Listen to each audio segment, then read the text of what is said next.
Hidup ini penuh dengan pertanyaan yang seringkali hanya dijawab oleh kesunyian. Di antara semua misteri itu, mungkin tidak ada yang lebih dalam daripada pertanyaan tentang apa yang terjadi setelah kita menghembuskan napas terakhir. Selama bertahun-tahun, ada jawaban yang tersembunyi dalam rekaman-rekaman yang hampir terlupakan. Ini adalah jejak suara Kajung dari pertemuan-pertemuan tertutup, jauh dari sorotan publik. Bukan tanpa alasan. Isinya terlalu dalam, mungkin terlalu mengganggu untuk beberapa orang. Ketika Kajung berbicara tentang kematian, ia tidak menggunakan metafora puitis atau kata-kata samar. Ia berbicara seperti seseorang yang pernah berada di sana, seperti seseorang yang melihat apa yang tidak bisa kita lihat. Dan apa yang ia katakan bukanlah apa yang ingin didengar banyak orang. Beberapa pesan ini dianggap terlalu kuat untuk masanya, sehingga tertidur lama hingga hari ini. Bagi mereka yang hadir dalam pertemuan-pertemuan itu, kata-katanya bukan sekadar informasi. Kata-katanya adalah penghiburan yang dalam, sebuah kebenaran yang menggetarkan jiwa. Jika Anda masih bertahan mendengarkan hingga saat ini, mungkin karena kebenaran ini juga memanggil hati Anda.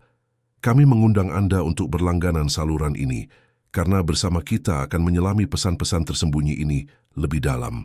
Di balik rekaman yang hampir hilang inilah, kita akan menemukan jawaban yang mungkin telah kita cari. Mari kita mulai dengan mendengarkan bagaimana Kajung menggambarkan detik-detik paling rahasia ketika jiwa meninggalkan tubuhnya. Dalam rekaman-rekaman itu, dengan suara tenang yang penuh keyakinan, Kajung menuntun kita melewati ambang yang paling sering kita takuti. Ia menggambarkan persisnya momen ketika sebuah jiwa terlepas dari jasadnya.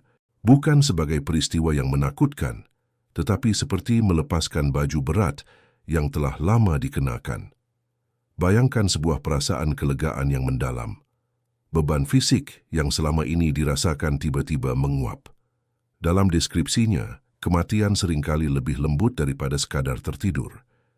Jiwa yang terbebas itu kemudian disambut oleh kehadiran-kehadiran penuh cahaya, sahabat spiritual, keluarga yang telah pergi lebih dulu, atau para pembimbing dari kehidupan-kehidupan lain. Mereka datang bukan untuk menghakimi, tetapi untuk menyambut seperti kerabat yang menjemput di bandara setelah perjalanan jauh. Bagi banyak dari kita, gambaran ini terasa seperti pelukan bagi jiwa yang gelisah.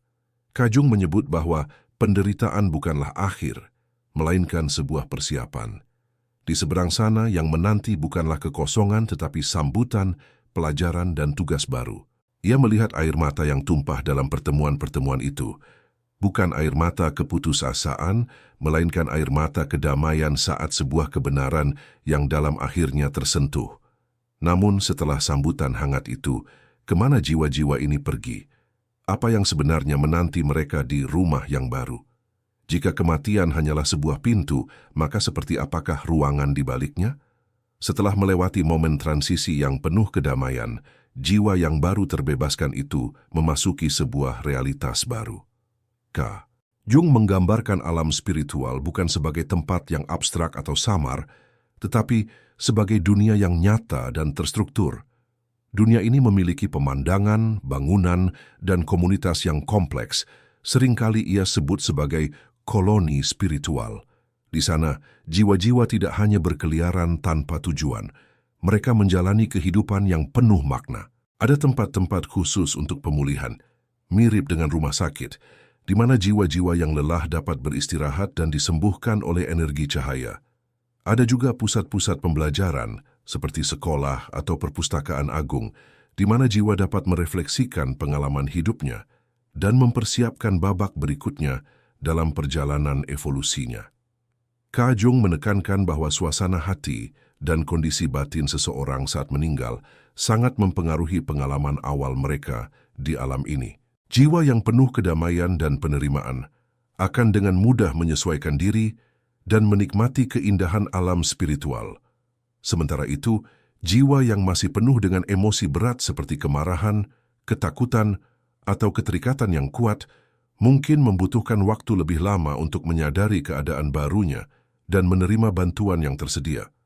Namun, di balik semua aktivitas dan struktur yang teratur ini, ada satu kebutuhan yang paling mendasar dan universal, kebutuhan untuk terhubung kembali. Hubungan yang telah dibangun di dunia fisik tidak serta-merta putus. Lalu bagaimana jiwa-jiwa ini bertemu kembali dengan orang-orang yang mereka cintai? Bagaimana ikatan sejati menemukan jalannya melintasi dimensi yang berbeda? Di alam spiritual yang luas itu, ikatan kasih sayang bertindak sebagai penuntun yang paling setia. Kajung menggambarkan pertemuan kembali antar jiwa sebagai momen yang penuh keharuan dan pengakuan mendalam. Tanpa tubuh fisik, jiwa-jiwa saling mengenali melalui esensi murni mereka, melalui getaran cinta dan ingatan bersama yang telah tertanam jauh lebih dalam daripada ingatan otak. Pertemuan ini seringkali terjadi di tempat-tempat yang damai, dihadiri oleh para pembimbing spiritual. Seorang anak yang telah pergi lebih dulu dapat menyambut orang tuanya dengan energi kegembiraan yang murni. Pasangan yang terpisah oleh kematian dapat menyatu kembali dalam pelukan energi yang mengungkapkan lebih banyak hal daripada kata-kata yang pernah bisa diucapkan. Setiap perjumpaan adalah penyembuhan, sebuah penegasan bahwa tidak ada perpisahan yang benar-benar abadi. Namun perjalanan jiwa tidak hanya tentang pertemuan yang mengharukan. Kajung juga menjelaskan proses yang dalam dan jujur yang disebutnya tinjauan kehidupan. Jiwa tersebut, dengan didampingi oleh pembimbingnya, akan mengalami kembali setiap momen penting dalam kehidupannya yang baru saja berlalu. Uniknya, dalam tinjauan ini, jiwa tidak hanya melihat peristiwa dari sudut pandangnya sendiri, tetapi juga merasakan langsung dampak dari setiap tindakannya terhadap perasaan orang lain. Proses ini bukanlah pengadilan untuk menghukum, melainkan alat belajar yang paling efektif. Jiwa akhirnya memahami dengan jelas konsekuensi dari pilihannya, baik itu kata-kata kasar yang melukai ataupun tindakan kecil penuh kasih yang memberikan kenyamanan. Dari pemahaman mendalam inilah kemudian lahir keinginan tulus untuk tumbuh, untuk memperbaiki diri, dan untuk mencinta dengan lebih tulus lagi. Lalu bagaimana dengan kita yang masih hidup di dunia fana? Apakah kita hanya bisa menunggu untuk suatu hari nanti mengalami proses ini?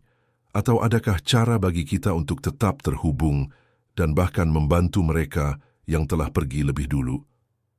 Di alam spiritual yang luas itu, ikatan kasih sayang bertindak sebagai penuntun yang paling setia.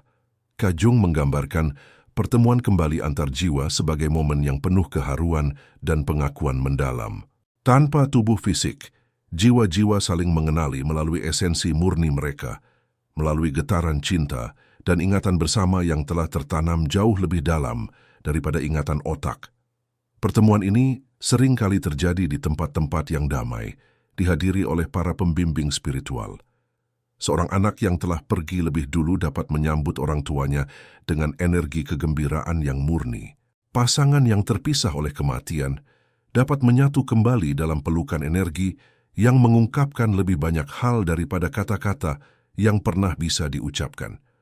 Setiap perjumpaan adalah penyembuhan, sebuah penegasan bahwa tidak ada perpisahan yang benar-benar abadi. Namun, perjalanan jiwa tidak hanya tentang pertemuan yang mengharukan. Kajung juga menjelaskan proses yang dalam dan jujur yang disebutnya tinjauan kehidupan. Jiwa tersebut, dengan didampingi oleh pembimbingnya, akan mengalami kembali setiap momen penting dalam kehidupannya yang baru saja berlalu. Uniknya, dalam tinjauan ini, jiwa tidak hanya melihat peristiwa dari sudut pandangnya sendiri, tetapi juga merasakan langsung dampak dari setiap tindakannya terhadap perasaan orang lain. Proses ini bukanlah pengadilan untuk menghukum, melainkan alat belajar yang paling efektif. Jiwa akhirnya memahami dengan jelas konsekuensi dari pilihannya, baik itu kata-kata kasar yang melukai ataupun tindakan kecil penuh kasih yang memberikan kenyamanan. Dari pemahaman mendalam inilah kemudian lahir keinginan tulus untuk tumbuh, untuk memperbaiki diri dan untuk mencinta dengan lebih tulus lagi. Lalu, bagaimana dengan kita yang masih hidup di dunia fana? Apakah kita hanya bisa menunggu untuk suatu hari nanti mengalami proses ini? Atau adakah cara bagi kita untuk tetap terhubung dan bahkan membantu mereka yang telah pergi lebih dulu? Pertanyaan itu membawa kita pada penjelasan Kajung yang paling mengharukan tentang hubungan antara dunia kita dengan alam spiritual. Menurutnya, Ada jembatan energi yang tak terputus antara yang masih hidup dan yang telah meninggal, dibangun dari benang-benang cinta dan ingatan. Jembatan ini memungkinkan kita untuk tetap terhubung. Kajung menjelaskan bahwa doa dan pikiran penuh kasih kita bukanlah ritual yang sia-sia. Doa-doa itu bergerak melintasi dimensi sebagai getaran energi murni, mencapai jiwa-jiwa yang kita tuju. Bagi mereka yang baru saja meninggal dan mungkin masih bingung atau melekat pada dunia, doa ini berfungsi seperti cahaya mercusuar di tengah kabut, menuntun mereka menuju ketenangan dan penerimaan. Bagi mereka yang sudah berada di alam spiritual, doa kita menjadi sumber kekuatan, membantu proses penyembuhan dan pembelajaran mereka. Namun, Kajung juga memberikan peringatan yang halus. Dia membedakan antara duka yang tulus, yang mengirimkan energi cinta, dan duka yang penuh keputusasaan serta kemarahan, yang justru dapat membebani jiwa yang telah pergi. Duka yang berat ini dapat membuat mereka sulit untuk sepenuhnya melepaskan ikatan duniawi dan melanjutkan perjalanan mereka. Oleh karena itu, cara terbaik untuk menghormati dan membantu mereka yang kita cintai adalah dengan mengubah kesedihan kita menjadi doa-doa penuh rasa terima kasih, melepaskan mereka dengan cinta, bukan dengan kemelekatan yang menyakitkan. Pemahaman ini mengubah duka secara mendalam. Kehilangan bukan lagi akhir dari sebuah hubungan, melainkan transformasinya. Kita menyadari bahwa kita masih dapat memainkan peran aktif dalam perjalanan spiritual orang yang kita kasihi. Lantas, bagaimana warisan kebijaksanaan Kajung ini dapat membimbing kita yang masih hidup untuk menjalani kehidupan yang lebih bermakna di sini dan sekarang? Akhirnya, kita tiba pada inti dari semua pesan ini. Ajaran Kajung bukan hanya tentang kematian, melainkan panduan untuk menghargai kehidupan. Setiap penjelasan tentang alam spiritual pada akhirnya adalah cermin yang ditunjukkan kepada kita tentang bagaimana seharusnya kita hidup di dunia fana ini. Pemahaman bahwa setiap tindakan dan perasaan kita memiliki konsekuensi yang dalam, bahwa ikatan cinta adalah abadi, dan bahwa suatu hari kita akan meninjau seluruh kehidupan kita, seharusnya mengubah cara kita menjalani hari ini. Kajung pada dasarnya mengajak kita untuk hidup dengan kesadaran penuh, untuk memilih kata-kata dengan lebih lembut, untuk memaafkan dengan lebih lapang, dan untuk mencintai dengan lebih berani, sekarang juga. Warisan terbesarnya adalah pengingat bahwa kehidupan di dunia ini adalah kesempatan yang berharga untuk tumbuh dan mencintai. Daripada terjebak dalam ketakutan akan kematian, kita justru didorong untuk memusatkan energi pada bagaimana kita hidup. Apakah kita meninggalkan jejak kebaikan? Apakah kita memperdalam hubungan dengan orang-orang yang kita kasihi? Inilah yang benar-benar penting, karena inilah satu-satunya barang bawaan yang akan kita bawa melampaui kematian. Oleh karena itu, pesan-pesan yang tersembunyi ini akhirnya terungkap, bukan sebagai akhir, melainkan sebagai awal yang baru. Sebuah undangan untuk membangun kehidupan yang penuh makna, damai, dan penuh cinta, dengan pemahaman bahwa setiap momen adalah bagian dari perjalanan abadi jiwa. Inilah warisan sejati Kajung, sebuah cahaya yang tidak hanya menerangi apa yang terjadi setelah kehidupan ini, tetapi juga menunjukkan bagaimana menjalani kehidupan saat ini dengan penuh arti.